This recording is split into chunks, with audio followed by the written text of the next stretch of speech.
Hello అండి. ఏ weekend in my life చూపిస్తాను నేను మీకు.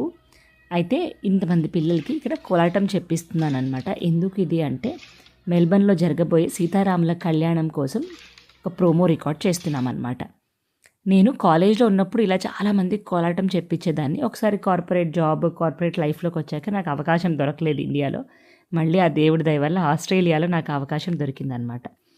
మెల్బర్న్‌లో ఏప్రిల్ 6 రోజు సీతారాముల కళ్యాణం జరగబోతుంది జట్వారి ఆధ్వర్యంలో. ఇంకా చిన్నజీయర్ స్వామి వారు కూడా రాబోతున్నారు. దానికే ప్రిపరేషన్స్ అంతా నడుస్తున్నాయన్నమాట. అలాగే ఈసారి నేనొక్కదాన్నే కాకుండా ఆ రోజు స్పెషల్లీ మా వారు, మా పాప యాజ్ ఎ ఫ్యామిలీ మేమందరం రాముడి సేవ చేసే అవకాశం దొరికింది మాకు.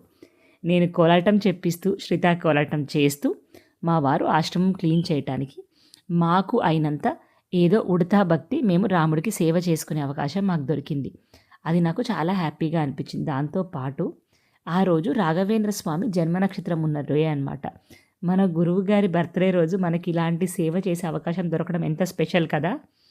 దాని తర్వాత మెంబర్ ఆఫ్ పార్లమెంట్ ఒకరు జట్ ఆశ్రమానికి రీచ్ అయ్యి ఆవిడ ఇక్కడ జరిగే యాక్టివిటీస్ గురించి, ఇక్కడ ఏమేమి జరుగుతాయి, మీరందరూ ఎలా గ్యాదర్ అవుతారు, ఎలా పాసిబుల్ అవుతుంది ఇవన్నీ చేయటం అని అందరినీ అడిగి తెలుసుకుంటున్నారు.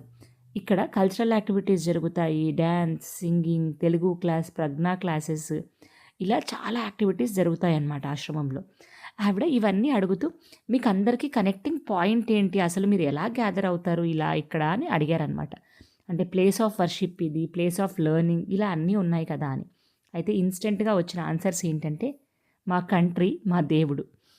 మన దేవుడిని, మన దేశాన్ని నమ్ముకొని కనెక్టెడ్గా ఉంటే ఆటోమేటిక్‌గా మన వాళ్ళ దగ్గరికి ఆయనే చేరుస్తాడనమాట. అదే దీనికి మంచి ఎగ్జాంపుల్ అని అనిపించింది నాకు.